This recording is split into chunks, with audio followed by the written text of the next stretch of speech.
खबर लखनऊ के मोहनलालगंज से है, जहां जबरौली ग्राम प्रधान रेणु अवस्थी द्वारा साजिशन फंसाया जा रहा है और वहीं के निवासी प्रांजुल साहू ने कहा कि मुझे और मेरे परिवार को फर्जी मुकदमे में फंसाने का लगातार प्रयास किया जा रहा है। मैं प्रांजुल साहू, थाना मोहनलालगंज, ग्राम जबरौली का रहने वाला हूं।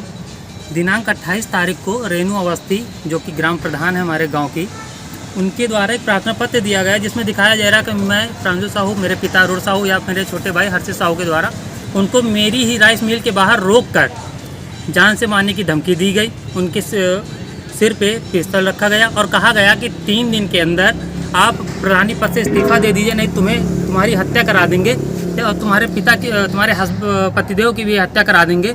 3 दिन का समय है, नहीं तो प्रधानी पद से इस्तीफा दीजिए। उनके द्वारा लगाए जा रहे जो आरोप हैं, आरोप में वो बता रही हैं कि 5 बजे, शाम के 5 बजे हमने, मेरे पिता ने, मेरे भाई ने, तीनों लोगों ने मिलकर ये घटना कारित की।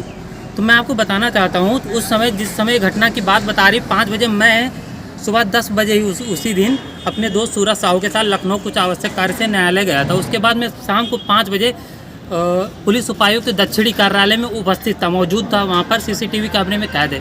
तो इनके जो आरोप लगाए जा रहे हैं, आरोप के हिसाब से मैं वहाँ पर जब था ही नहीं, तो मैं कैसे किसी घटना को अंजाम दे सकता हूं? इसके पीछे क्या वजह है कि क्यों इस तरह का आरोप आपके ऊपर लगाया जा रहा है? आरोप, अगर ये घटना सही नहीं है तो इस तरह का आरोप क्यों लगाया जा रहा है? इसके कई रीज़न है, मैं आपको बताना चाहूँगा। सबसे पहला रीज़न, रेणु अवस्थी के पति प्रधान जो हैं विवेक अवस्थी एक दबंग किस्म के व्यक्ति हैं, आपराधिक हैं। इनके ऊपर 7 मुकदमे हैं, 7 आपराधिक मुकदमे हैं, जिसमें 7 CLA 307, 308, SC/ST एक्ट के 4 मुकदमे और उसके अन्य भी कई धाराओं के तहत मुकदमा दर्ज है।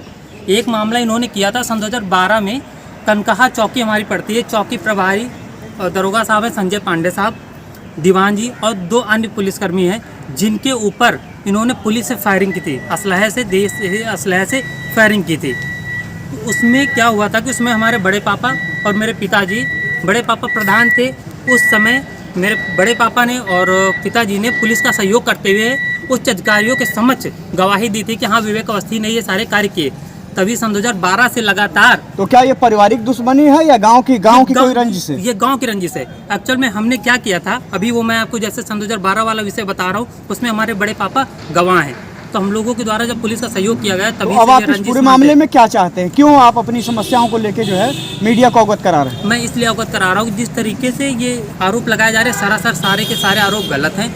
हम लोगों के द्वारा किसी प्रकार की कोई घटना को कारित नहीं किया गया। उस समय हम लोग मौजूद ही नहीं थे। निष्पक्ष रूप से जाँच की जाए। तो क्या प्रशासन भी आपको किसी तरह से जो है इस मामले में धरपकड़ कर रहा है? नहीं, प्रशासन पूरा सहयोग हमारा कर रहा है, क्योंकि प्रशासन को भी इस बात की सूचना, क्योंकि पिछले साल में सन 2023 की 16 अगस्त को उपेंद्र हत्याकांड में मुझे, मेरे बड़े पापा, मेरे पिताजी और मेरे भाई, चचेरे भाई पुष्पेंद्र साहू को भी इसी हत्याकांड में बिना वजह फंसाया गया था। FIR दर्ज हुई थी।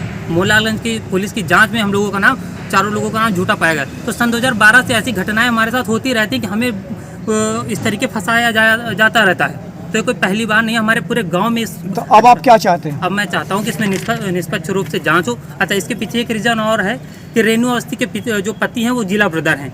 जिला ब्रदर होने के बावजूद भी ये गांव में आते हैं। होली वाले दिन ये गांव में आए। मेरे द्वारा 112 नंबर पे कॉल करके पुलिस को सूचना दी गई कि विवेक अवस्थी, जो कि जिला ब्रदर है, गाँव में घूम रहे हैं।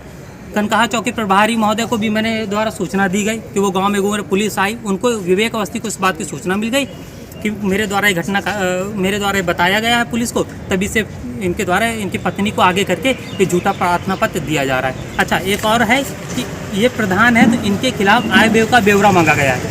इन्होंने बड़े बड़े स्कैम किए हैं गांव में किसी प्रकार का कोई इन्होंने विकास नहीं किया, सिर्फ और सिर्फ स्कैम किया। ये देखिए आप, 21 3 2024 को इनका आय व्यय का ब्यौरा मांगा गया है। इस विषय से ये लोग और हम पे आरोप लगा रहे हैं। मतलब गांव की प्रधानी की रंजिश है और पहले भी व्यक्तिगत रूप से रंजिश? व्यक्तिगत रूप से ये हमसे रंजिश मानते हैं। मैंने कभी कोई ऐसी घटना कारित की ही नहीं है जिस तरीके से हम पे आरोप लगाए जा रहे हैं।